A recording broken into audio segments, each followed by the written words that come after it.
মোৰ বহুত কষ্ট হৈছে ৰণ, প্লিজ মোক ডাক্তৰৰ ওচৰলৈ লৈ যোৱা। তুমি মোৰ লগত কিয় এনেকুৱা কৰিছা? নাই, এফালে তুমি মোক ভাল পাওঁ বুলি কোৱা আৰু মোৰ বিচ্ছেদ সহ্য কৰিব নোৱাৰা, আৰু আনফালে তোমাৰ এনে মনোভাৱ প্ৰেম হ'ব নোৱাৰে। তুমি কেৱল মোৰ সৌন্দৰ্যক ভাল পোৱা, ইয়াৰ বাহিৰে তুমি মোৰ কথা একেবাৰেই গুৰুত্ব নিদিয়া।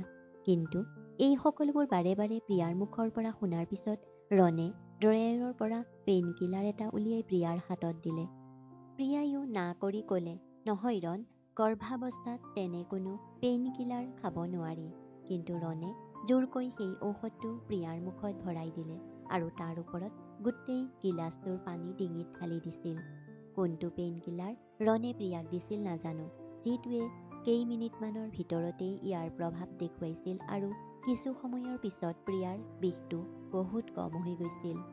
সি আহি শুই পৰিল আৰু ক'লে, চোৱা প্ৰিয়া, আজি তুমি মোৰ প্ৰেমৰ ওপৰত প্ৰশ্ন উত্থাপন কৰিলা, কিন্তু এতিয়াৰ পৰা তুমি তেনেকুৱা একো নকবা, বুজিছানে নাই? তুমি মোৰ পত্নী, কিন্তু ইয়াৰ অৰ্থ কি? প্ৰিয়াই ভয় খাই ৰণৰ এই নিৰ্দয় আৱেগক নিজৰ প্ৰেম বুলি গণ্য কৰি নিমাত হৈ পৰিছিল। আনহাতে কথা কৈ থকা সময়ত ৰণ আকৌ এবাৰ প্ৰিয়াৰ ওচৰলৈ আহিছিল। প্ৰিয়াইও ৰণক শেষবাৰৰ বাবে অনুৰোধ কৰি ক'লে, ৰণ, ডাক্তৰে কঠোৰভাৱে মানা কৰিছে আৰু তুমি এই কাম কৰিলে মোৰ বহুত কষ্ট লাগে। কিন্তু আজি ৰণে বৰ মৰমেৰে প্ৰিয়াৰ মুখখন হাতত ধৰি ক'লে, মাত্ৰ এবাৰ তোমাৰ ওচৰলৈ আহি মোৰ সকলো পিয়াহ বুজাওঁ, তাৰপিছত মই তোমাৰ ওচৰলৈ নাহোঁ, আৰু এইটো তোমাৰ প্ৰতি মোৰ প্ৰতিশ্ৰুতি, মাত্ৰ এই ৰাতি, কাৰণ মই তোমাৰ সংগত ডুব যাব বিচাৰোঁ। প্ৰিয়াইও ৰণৰ জেদৰ ওচৰত হাৰ মানি আকৌ এবাৰ ৰণৰ ওচৰত নিজকে সমৰ্পণ কৰিলে, আৰু আজি যি বিপদৰ সন্মুখীন হ'বলগীয়া হ'ল তাইৰ বিষ হৈছিল। তাই সহ্য কৰিবলৈ যৎপৰোনাস্তি চেষ্টা কৰিছিল। ডাক্তৰৰ পৰামৰ্শৰ পিছতো প্ৰিয়াই নিজকে ৰণৰ ওচৰত আত্মসমৰ্পণ কৰিছিল, আৰু এতিয়া ৰাতি 2 বাজিছিল। কিন্তু ৰণে ৰ'ব নোৱাৰা হৈ পৰিছিল। কিছু সময়ৰ পাছত প্ৰিয়াৰ দুৰ্বল অনুভৱ হ'বলৈ ধৰিলে আৰু চকুৰ সন্মুখত আন্ধাৰ হ'বলৈ ধৰিলে। অজ্ঞান হোৱাৰ আগতে প্ৰিয়াই ৰণক অনুৰোধ কৰি ক'লে, প্লিজ প্লিজ এতিয়াই বন্ধ কৰা, মোৰ মূৰ ঘূৰোৱা যেন লাগিছে আৰু এতিয়াই মই মৰি যাম যেন লাগিছে। কিন্তু ৰণে প্ৰিয়াৰ ওঠত হেঁচা মাৰি ধৰিলে আৰু ক'লে, নাই প্ৰিয়া, তুমি মোৰ লগত সহযোগ কৰা। আকৌ এবাৰ প্ৰিয়াৰ অস্তিত্ব হেৰাই গ'ল আৰু এটা সময় আহিল যেতিয়া প্ৰিয়াই চকু দুটা মুদি অজ্ঞান হ'বলৈ ওলাইছিল, আৰু ৰণে প্ৰিয়াৰ মুখত আঙুলি বুলাই ক'বলৈ ধৰিলে, নাই প্ৰিয়া, নাই, চকু মুদি নাথাকিবা, মোৰ সন্মুখত চোৱা প্ৰিয়া আৰু মোক সমৰ্থন কৰা। এই মুহূৰ্তত ৰণে প্ৰিয়াক এই কথা কৈ আছিল, কিন্তু প্ৰিয়া অজ্ঞান হৈ পৰিছিল। প্ৰিয়াক লৈ ৰণৰ বৰ খং উঠিল আৰু পিছ মুহূৰ্তত প্ৰিয়াৰ লগত এনেকুৱা এটা কাম কৰিলে যে প্ৰিয়াৰ ডিঙিৰ পৰা এটা ডাঙৰ চিঞৰ ওলাই আহিল, আৰু একে সময়তে তাইৰ জীৱনটোও হয়তো হেৰাই গ'ল। আজি প্ৰথমবাৰৰ বাবে প্ৰিয়াই স্বামীৰ প্ৰতি ঘৃণা অনুভৱ কৰিছিল, কাৰণ ইমান কষ্ট দিয়াৰ পিছতো ৰণে প্ৰিয়াৰ মুখত হাত থৈ ক'বলৈ ধৰিলে, সাৱধান প্ৰিয়া, সম্পূৰ্ণ নিমাত হৈ থাকা, আৰু এতিয়া তোমাৰ মুখৰ পৰা এটাও শব্দ ওলাব নালাগে। আনহাতে প্ৰিয়াৰ ইমান কষ্ট হৈছিল যে বাহিৰত তাইৰ চিঞৰ বাখৰ শুনা গৈছিল। ৰণৰ মাকে অনবৰতে দুৱাৰত টোকৰ মাৰি আছিল, কিন্তু দুৱাৰখন খোলাৰ আগতেই ৰণে প্ৰিয়াক সতৰ্কবাণী দিবলৈ ধৰিলে যে সাৱধান প্ৰিয়া, মাক কিবা ক'লে নহ'লে তোমাৰ অৱস্থা একেই হ'ব। দুৱাৰখন খোলাৰ লগে লগে প্ৰিয়াই শাহুৱেকৰ বুকুত সাৱটি কান্দিবলৈ মন গ'ল যদিও বিচনাৰ পৰা নামিবলৈ মাটিত ভৰিখন থৈ দিয়াৰ লগে লগেই তাই মাটিত পৰি গ'ল। মাকে খৰধৰকৈ আগবাঢ়ি গ'ল আৰু প্ৰিয়াৰ অৱস্থাটো দেখাৰ পিছত তেওঁ বহু কথাই বুজি পাইছিল, আৰু লগে লগে প্ৰিয়াক চিকিৎসালয়লৈ লৈ যোৱা হ'ল।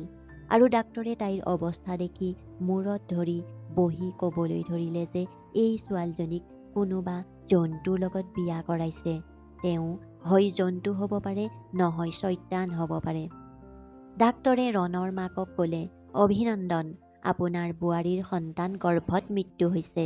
অনুগ্ৰহ কৰি আপোনাৰ পুত্ৰক ফোন কৰি কওক যে তেওঁৰ উদ্দেশ্য পূৰণ হৈছে, আৰু এতিয়া তেওঁ এই সুখৰ অনুষ্ঠানটোৰ মিঠাই বিতৰণ কৰি উদযাপন কৰা উচিত।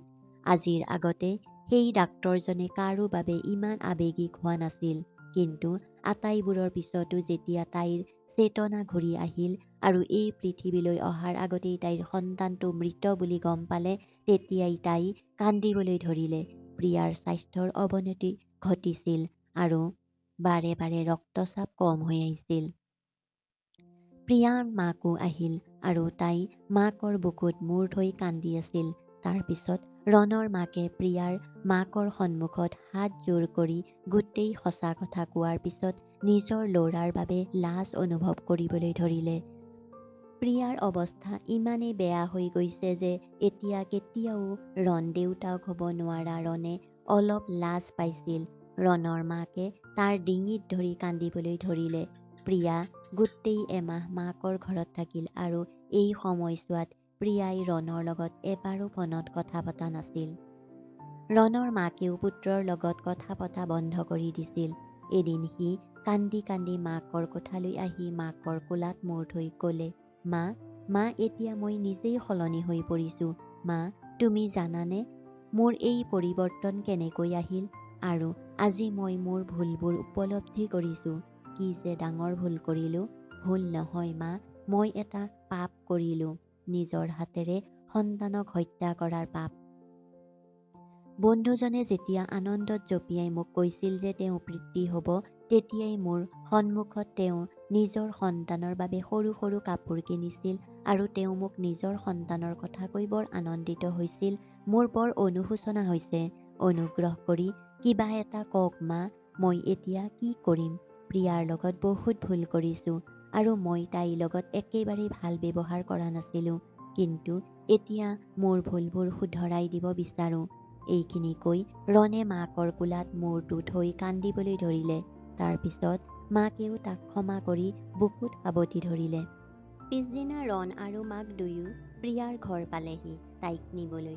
তাৰ পিছত দেখিলে যে প্ৰিয়া এফালে মন মাৰি বহি আছে আৰু হয়তো ৰণক সন্মুখত দেখা পাই তাই ভয় খাইছিল।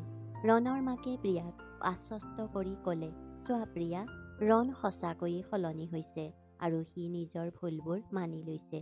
প্ৰিয়াই কোনো উত্তৰ নিদি তাৰ পৰা উঠি নিজৰ কোঠালৈ গ'ল। প্ৰিয়াই ইতিমধ্যে সিদ্ধান্ত লৈছিল যে তাই কেতিয়াও সেই ঘৰলৈ উভতি নাযায়।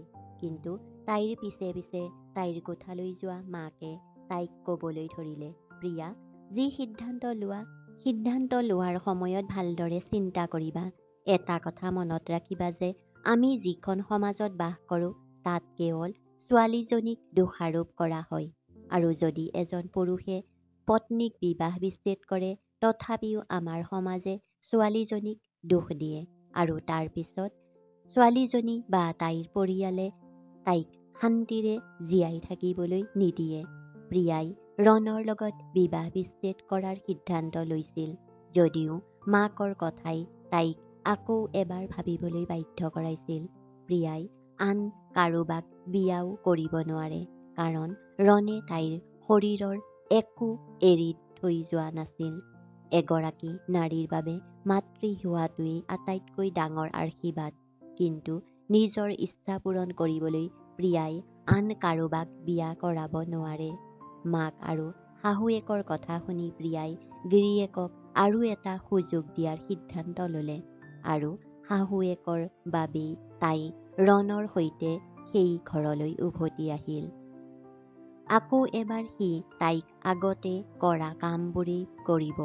প্ৰিয়াই তাইৰ কোঠাত মনে মনে বহি আছিল, এই ভাবি যে আজিও সি তাইৰ লগত এনেকুৱা কিবা এটা কৰিলে তেতিয়া তাই পাহৰি যাব সেই ৰণ তাইৰ গিৰিয়েক। কাৰণ আজি প্ৰিয়াৰ বৰ খং উঠিল। কিন্তু যেতিয়া ৰণ ৰুমত সোমাই প্ৰিয়াক ইমান দুখত বহি থকা দেখিলে, সি আহি তাইৰ ওচৰত বহিলে আৰু সি প্ৰিয়াৰ হাতত ওঠ দুটা ৰাখি অতি কোমল শব্দৰে ক'লে, প্ৰিয়া, মই মানি লওঁ যে মই তোমাৰ লগত বহুত ভুল কৰিলোঁ, কিন্তু এতিয়া মোৰ এই কামৰ বাবে মোৰ বৰ অনুশোচনা হৈছে। তুমি কোৱা, তুমি মোক এৰি যোৱাৰ সময়ত মোৰ এনে লাগিছিল যেন মোৰ গোটেই পৃথিৱীখন ধ্বংস হৈ গৈছে, কিন্তু এতিয়া মই তোমাক যি সুখ দিব লাগে সেইখিনি দিম। প্ৰিয়াই তাইৰ কাণক বিশ্বাস কৰিব নোৱাৰিলে যে ৰণে এই সকলোবোৰ কৈছে। কিছু সময়ৰ পাছত ৰণে ক'বলৈ ধৰিলে, আহা প্ৰিয়া, সোনকালে সাজু হোৱা, আমি আজি লং ড্ৰাইভত যাম আৰু দিনত বাহিৰত খাম আৰু তোমাক বজাৰ কৰিবলৈ লৈ যাম। ৰণে বহুত জোৰ দিয়াৰ পিছত তাই মান্তি হ'ল, কাৰণ প্ৰিয়াই অনুভৱ কৰিছিল যে ৰণে আজি তাইৰ মনোৰঞ্জনৰ বাবেহে এই সকলোবোৰ কৰি আছে। কিন্তু এতিয়া এইবোৰ প্ৰতিদিনেই হ'বলৈ ধৰিলে। ৰণে প্ৰায়ে প্ৰিয়াৰ বাবে কিছু উপহাৰ আনিছিল আৰু লগতে তাইক আউটিঙলৈ লৈ গৈছিল। আৰু এতিয়া প্ৰিয়াইও তাক বিশ্বাস কৰিবলৈ আৰম্ভ কৰিছিল। ৰণক এটা শেষ সুযোগ দিবলৈ প্ৰিয়াইও ৰণৰ প্ৰতি তাইৰ মনোভাৱ সলনি কৰিছিল, সলনি হৈ গৈছিল আৰু এই সময়ছোৱাত ৰণে এবাৰো প্ৰিয়াৰ ওচৰলৈ আহিবলৈ চেষ্টা কৰা নাছিল আৰু ৰণে নিজকে সলনি কৰিবলৈ বহুত চেষ্টা কৰিছিল আৰু সিও নিজকে সলনি কৰা দেখুৱাইছিল। কিন্তু কুকুৰৰ নেজ বেকা আৰু কুকুৰৰ নেজ মাটিত পুতি থৈ দিলেও সি পোন হ'ব নোৱাৰে আৰু বেকা হৈয়ে থাকে। ৰণ চাগে একেধৰণৰ স্বভাৱৰ মানুহ আছিল আৰু ইয়াক সলনি কৰাটো অসম্ভৱ আছিল। লাহে লাহে ৰণৰ স্বভাৱ আকৌ এবাৰ একে ঠাইতেই আবদ্ধ হৈ পৰিবলৈ ধৰিলে আৰু তাৰ নিদ্ৰাহীন আৱেগে তাক আকৌ একেবোৰ কাম কৰিবলৈ উচতনি দিবলৈ ধৰিলে, যাতে সি প্ৰিয়াৰ পৰা নিজৰ শান্তি পাব পাৰে। এফালে তাৰ সন্তান জন্ম দিয়াৰ ইচ্ছাও বাঢ়িবলৈ ধৰিলে, কাৰণ যেতিয়াই সি নিজৰ বয়সৰ আত্মীয় আৰু বন্ধু বান্ধৱীক তেওঁলোকৰ পিতৃ হোৱাৰ ভাল খবৰটো শ্বেয়াৰ কৰা দেখিছিল, তেতিয়াই তাৰ ভিতৰি ভিতৰি ঈৰ্ষা অনুভৱ কৰিবলৈ আৰম্ভ কৰিছিল।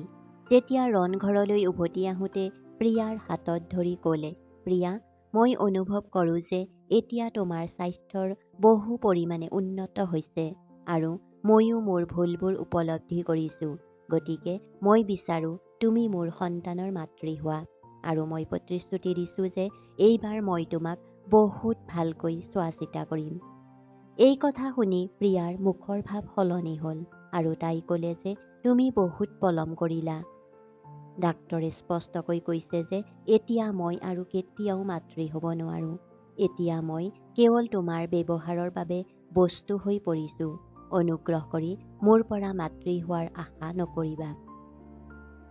এই কথা শুনাৰ পিছত ৰণৰ মুখখন সেতা হৈ পৰিল আৰু ক'লে, নাই প্ৰিয়া, এইটো হ'ব নোৱাৰে। মোক এটা সন্তান লাগে।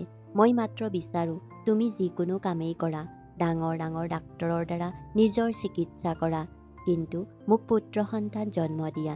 প্ৰিয়াই এতিয়া ৰণৰ মানসিক অৱস্থাত সন্দেহ কৰিবলৈ আৰম্ভ কৰিছিল যে এসময়ত প্ৰিয়াক সন্তান জন্ম দিওঁতে হাৰাশাস্তি কৰা আৰু এতিয়া জেদী হৈ পৰা তেওঁ কেনেকুৱা মানুহ। তেওঁ আহি যিকোনো মূল্যৰ বিনিময়ত এটা সন্তানৰ দাবী কৰি আছিল। ৰণে আকৌ এবাৰ প্ৰিয়াক ডাক্তৰৰ ওচৰলৈ লৈ গ'ল যদিও ডাক্তৰে এইটোও ক'লে যে প্ৰিয়া কেতিয়াও মাতৃ হ'ব নোৱাৰে। সি মনে মনে থাকিল যদিও তাৰ পিছত লাহে লাহে প্ৰিয়াৰ প্ৰতি তাৰ মনোভাৱ সলনি হ'বলৈ ধৰিলে। ৰণে প্ৰিয়াৰ লগত সৰু সৰু কথাত কাজিয়া কৰিছিল আৰু লগতে তাইক বাজি বুলি ঠাট্টা কৰিছিল আৰু আনকি প্ৰিয়াক মাৰপিট কৰিবলৈও আৰম্ভ কৰিছিল। দৈনিক এনে মানসিক চাপৰ পৰিৱেশৰ বাবে মাক বিচনাত পৰি গৈছিল আৰু এতিয়া প্ৰিয়াইও তেওঁৰ যত্ন ল'বলগীয়া হৈছিল। এদিন ৰণ ঘৰলৈ আহি প্ৰিয়াক ক'লে, প্ৰিয়া, মই দ্বিতীয়বাৰৰ বাবে বিয়া কৰাবলৈ ওলাইছোঁ। তোমাৰ নিচিনা বন্ধ্যা মহিলাক লগত থাকিব নিবিচাৰোঁ। এই কথা শুনি প্ৰিয়াৰ মুখখন খঙত ৰঙা হৈ পৰিল আৰু ৰণৰ গালত জোৰেৰে চৰ মাৰি ক'লে, মোক বন্ধ্যা বুলি ক'বলৈ তুমি কোন? আৰু আজি যদি মই বন্ধ্যা হৈ পৰিছোঁ তেন্তে সেয়া কেৱল তোমাৰ বাবেই। তোমাৰ কাৰণে আজি মই এনেকুৱা হৈ পৰিছোঁ, নহ'লে একেবাৰেই ভালেই আছিলোঁ। ময়ো তোমাক মোৰ স্বামী বুলি ক'বলৈ লজ্জা অনুভৱ কৰোঁ। তোমাৰ দৰে হত্যাকাৰী এজনৰ হাতত মই সকলো হেৰুৱালোঁ আৰু আজি তুমিয়ে মোক বন্ধ্যা বুলি ঠাট্টা কৰি আছা। যোৱা কেইদিনমানৰ পৰা প্ৰতিদিনে প্ৰিয়াৰ ওপৰত হাত দাঙি থকা আজি নিজৰ মুখত চৰ পৰাৰ লগে লগে ৰণৰ ইমান খং উঠিল যে মাজনিশাই প্ৰিয়াক ঘৰৰ পৰা বাহিৰলৈ উলিয়াই দিলে আৰু ক'লে, মোৰ ঘৰৰ পৰা ওলাই যা, মোৰো তোমাৰ মুখ চাবলৈ মন নাযায়। তোমাতকৈ ধুনীয়া আৰু সুশিক্ষিত ছোৱালী এজনীক বিয়া কৰাম আৰু মোক উত্তৰাধিকাৰী দিব। ইতিমধ্যে ৰাতি দেৰি হৈ গৈছিল। গতিকে কোনো তৰ্ক নোহোৱাকৈয়ে প্ৰিয়া মাক দেউতাকৰ ঘৰলৈ উভতি আহিল। ৰাতিপুৱা যেতিয়া ৰণৰ মাকে এই কথা গম পালে, হঠাৎ হাৰ্ট এটেকত আক্ৰান্ত হৈ তাতেই মৃত্যু হয়। মাকৰ মৃত্যুৰ খবৰ পাই ৰণ নিশ্চয় দুখী হ'ল, কিন্তু অতি সোনকালে সি আৰোগ্য হৈ উঠিল। কিছুদিনৰ পাছত ৰণে তাৰ এজন বন্ধুৰ লগত সম্পৰ্কীয় ছোৱালী এজনী, যিজনী সুশিক্ষিত আৰু প্ৰিয়াতকৈ বহুগুণে বুদ্ধিমান আৰু ধুনীয়া ছোৱালী এজনীক পচন্দ কৰিলে। ৩ মাহৰ পিছত ৰণে বেলাক বিয়া কৰাই পত্নী হিচাপে নিজৰ ঘৰলৈ লৈ আহে। ৰণে আগতে প্ৰিয়াৰ লগত কৰা কামবোৰ বেলাৰ লগতো কৰিছিল, কিন্তু বেলা বৰ চতুৰ আছিল আৰু তাই অতি চতুৰতাৰে ৰণৰ ঘৰখন আৰু সকলো সম্পত্তি তাইৰ নামলৈ ট্ৰেন্সফাৰ কৰি লৈছিল। বিয়াৰ মাত্ৰ ৪ মাহৰ পিছত যেতিয়া বেলা গৰ্ভৱতী হ'ল, তেতিয়া ৰণ আনন্দত আত্মহাৰা হৈ পৰিল। কিন্তু ৰণে যেতিয়া ৫ম মাহত বেলাক চেকআপৰ বাবে হস্পিটাললৈ লৈ গ'ল, তেতিয়া ডাক্তৰে ক'লে যে বেলা যমজ ছোৱালীৰ মাতৃ হ'বলৈ গৈ আছে। ছোৱালীৰ কথা শুনি ৰণৰ খং উঠিছিল আৰু ঘৰলৈ উভতি অহাৰ পিছত বেল্টেৰে বেলাক মাৰি ক'বলৈ ধৰিলে, তোমাৰ মাজতে এই ছোৱালীবোৰ ক'ৰ পৰা আহিল? ৰণে জোৰকৈ বেলাক কিছু ঔষধ খুৱাই আছিল যাতে তাইৰ ছোৱালী এই পৃথিৱীত চকু মেলিব নোৱাৰে। আনহাতে বেলাই ঔষধ খাবলৈ সম্পূৰ্ণৰূপে অস্বীকাৰ কৰিছিল। কিন্তু ৰণে সেই ঔষধ খুৱাই নিজৰ উদ্দেশ্যত সফল হৈছিল। বেলা এই কথাত ইমানেই দুখ পালে যে প্ৰথম কেইমাহমান তাই জীয়েকহঁতৰ বাবে দুখত কান্দি থাকিল।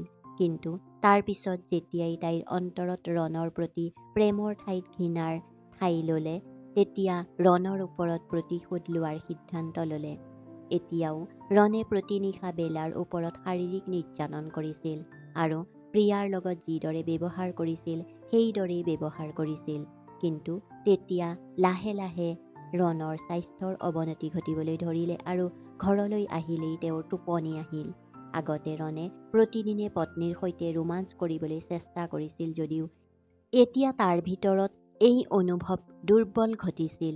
কিন্তু ৰণৰ কৰ্মৰ বাবে ভগৱানে এইটোৱেই একমাত্ৰ শাস্তি লিখা নাছিল, কাৰণ কেইমাহমানৰ পিছত ৰণ যেতিয়া নিজৰ অফিচৰ পৰা ঘৰলৈ উভতি আহিছিল, তেতিয়া হঠাতে এটা ডাঙৰ দুৰ্ঘটনাৰ সন্মুখীন হ'বলগীয়া হৈছিল আৰু কঁকালৰ পৰা তললৈ পেৰেলাইছাইজ হৈ পৰিল। তাৰ অৱস্থা দেখি ৰণে প্ৰায়ে চিঞৰিছিল যদিও এতিয়া তাৰ কান্দোন শুনিবলৈ কোনো নাছিল। আজিও যেতিয়া হঠাতে বেলা আহি তাৰ ওচৰত বহিল আৰু তাৰ চাৰ্টৰ বুটামবোৰ বন্ধ কৰি থাকোঁতে তাই ক'লে, আপুনি গোটেই ৰাতি যি বিচাৰে তাকেই কৰিবলৈ বৰ ভাল পাইছিল, নহয়নে? আৰু পত্নীক আঘাত দি আৰু বিষত কেঁকাই থকা দেখি ভাল লাগিছিলনে? কিন্তু ভগৱানে তোমাক কি কৰি দিলে? আগতে প্ৰিয়া আৰু মোৰ ওপৰত যি অত্যাচাৰ কৰিছিলা তাৰ শাস্তি এইটোৱেই। তুমি দুজনী ছোৱালীৰ জীৱন নষ্ট কৰি 3টা গৰ্ভস্থ সন্তানৰ হত্যাকাৰী। ইয়াতকৈও বেয়া শাস্তি পাব লাগিছিল আৰু মই তোমাক এই শাস্তি দিছোঁ যে মোৰ আৰু প্ৰিয়াৰ সন্তানক হত্যা কৰাৰ অপৰাধৰ বাবেই আৰু মোৰ আৰু প্ৰিয়াৰ দুখ যন্ত্ৰণা আৰু দুখৰ সৃষ্টি কৰাৰ বাবেই আজিৰ পৰা মই তোমাক নপুংসক বুলি ক'ম। কাৰণ নাৰীৰ বিৰুদ্ধে অপৰাধ সংঘটিত কৰা ব্যক্তি পুৰুষ হ'ব নোৱাৰে, নহয়নে? হেৰা নপুংসক। এই কথা কৈ বেলা বেগটো কান্ধত ওলোমাই বাহিৰলৈ ওলাই গ'ল। আনহাতে ৰণে চিঞৰি চিঞৰি বিচনাৰ পৰা পৰিল, কিন্তু আজি তাক সহায় কৰিবলৈ কোনো নাছিল। ইফালে কেইমাহমানৰ পাছত প্ৰিয়াৰ বাবে ভাল সম্পৰ্ক আহিবলৈ ধৰিলে, কিন্তু সেই সম্পৰ্কবোৰৰ মাজত কলেজীয়া দিনৰে পৰা প্ৰিয়াক ভাল পোৱা সম্পৰ্ক এটাও আছিল। মেডিকেলৰ পঢ়া সম্পূৰ্ণ কৰিবলৈ পুষ্কৰ বিদেশলৈ গৈছিল আৰু পঢ়া শেষ কৰি ঘূৰি অহা সময়লৈকে প্ৰিয়া ইতিমধ্যে ৰণৰ লগত বিয়া হৈ গৈছিল। প্ৰিয়াৰ বিয়াৰ খবৰে পুষ্কৰৰ হৃদয় ভাঙি পেলালে, কিন্তু এতিয়া যেতিয়া প্ৰিয়াৰ বিবাহ বিচ্ছেদৰ খবৰটো পাই সি এক মুহূৰ্ত পলম নকৰাকৈয়ে মাকক সম্পৰ্কৰ কথা পাতিবলৈ পঠিয়াই দিলে। প্ৰথমতে প্ৰিয়াই এই বিবাহৰ স্পষ্টকৈ না কৰিছিল, কিন্তু তাৰ পিছত মাকৰ বুজনিত তাই পুষ্কৰক লগ কৰিবলৈ মান্তি হ'ল। পুষ্কৰৰ বাবে আজিও প্ৰিয়া বিয়াৰ আগৰ দৰেই আছিল। প্ৰিয়াই পুষ্কৰক লগ পাই গোটেই সঁচা কথা ক'লে। তাইক ক'লে যে তাই কেতিয়াও মাতৃ হ'ব নোৱাৰে। কিন্তু ইয়াৰ পিছতো পুষ্কৰে প্ৰিয়াক মানি লৈ ক'লে, প্ৰিয়া, তোমাৰ যিয়েই নহওক, তাত তোমাৰ কোনো দোষ নাছিল নহয়, তেন্তে নিজকে কিয় দোষ দিছা? প্ৰিয়াই ক'লে, পুষ্কৰ, এতিয়া মই মা হ'ব নোৱাৰোঁ। তোমাৰ পৰিয়ালে এতিয়াও মোক গ্ৰহণ কৰিবনে? তাৰপিছত পুষ্কৰে ক'লে, প্ৰিয়া, মোৰ ঘৰত কেৱল মই আৰু মায়ে থাকোঁ, আৰু মই নিশ্চিত যে মোৰ পচন্দ মোৰ মাৰ পচন্দ হ'ব। তাৰপিছত একে মাহতে এটা ভাল মুহূৰ্ত দেখি প্ৰিয়া আৰু পুষ্কৰৰ বিয়া হৈ গ'ল। প্ৰিয়াই সদায় অনুভৱ কৰিছিল যে ৰণৰ দৰেই সকলো পুৰুষ একেই, কিন্তু পুষ্কৰে তাইক যি মৰম আৰু সন্মান দিছিল সেইটোৱেই প্ৰিয়াৰ চিন্তাধাৰা সলনি কৰি পেলালে। প্ৰিয়া সম্পূৰ্ণ প্ৰেমত পৰিছিল তাৰ। বিয়াৰ এবছৰৰ পাছত হঠাৎ তাইৰ স্বাস্থ্যৰ অৱনতি ঘটিল। সেই সময়ত পুষ্কৰ চহৰৰ বাহিৰত আছিল, কিয়নো তেওঁ এজন জ্যেষ্ঠ অস্ত্ৰোপচাৰ বিশেষজ্ঞ আছিল আৰু প্ৰায়ে গুৰুতৰ ৰোগীৰ বাবে আন চহৰলৈ যাবলগীয়া হৈছিল। কোনো পলম নকৰাকৈয়ে পুষ্কৰৰ মাকে প্ৰিয়াক চিকিৎসালয়লৈ লৈ গ'ল। কিছুমান টেষ্ট কৰি ডাক্তৰে হাঁহি এটা মাৰি ক'লে, অভিনন্দন, তুমি মা হ'বলৈ গৈছা। এই কথা শুনি প্ৰিয়াই এক মুহূৰ্তৰ বাবেও বিশ্বাস কৰিব নোৱাৰিলে। তাই স্তম্ভিত হৈ পৰিল আৰু তাইৰ মনত বহু প্ৰশ্ন উত্থাপন হ'বলৈ ধৰিলে। তাই ডাক্তৰক ক'লে, কিন্তু এইটো কেনেকৈ হ'ব পাৰে? মোৰ ৰিপৰ্টবোৰে আন কিবা এটাহে কৈছিল। ডাক্তৰে তাইৰ ফালে চাই ক'লে, তোমাৰ সকলো ৰিপৰ্ট দুবাৰ চেক কৰি পুনৰ পৰীক্ষা কৰা হৈছে আৰু সঁচা কথা ক'বলৈ গ'লে বৈজ্ঞানিকভাৱে এইটো সম্ভৱ নাছিল। কিন্তু পৃথিৱীৰ কিছুমান কথা বিজ্ঞানৰ বাহিৰত। এইটো ঈশ্বৰৰ মহিমা, কাৰণ তেওঁৰ ইচ্ছা অনুসৰি একো অসম্ভৱ নহয়। প্ৰিয়াৰ চকুত চকুলো ওলাই আহিল। হাত দুখন জোৰ কৰি ভগৱানক ধন্যবাদ দিলে। এই খবৰটো পাওঁতে পুষ্কৰৰ আনন্দত উৎফুল্লিত হৈ পৰিল। লগে লগে তেওঁ ফোন কৰি মাকক প্ৰিয়াৰ স্বাস্থ্যৰ কথা সুধিলে। ঘৰলৈ উভতি অহাৰ লগে লগে তেওঁৰ চকুত সেই একেই মৰম আৰু কৃতজ্ঞতা দেখা গ'ল, যি প্ৰিয়াক প্ৰথমবাৰৰ বাবে দেখাৰ সময়ত আছিল। 9 মাহৰ পাছত প্ৰিয়াই জন্ম দিলে এটি মৰম লগা পুত্ৰ। তাৰ চকু দুটা প্ৰিয়াৰ দৰে, নাকটো পুষ্কৰৰ দৰে আৰু গাৰ ৰং গাখীৰৰ দৰে বগা। চুলিৰ ৰং পুষ্কৰৰ দৰে ডাঠ আৰু ক'লা আছিল।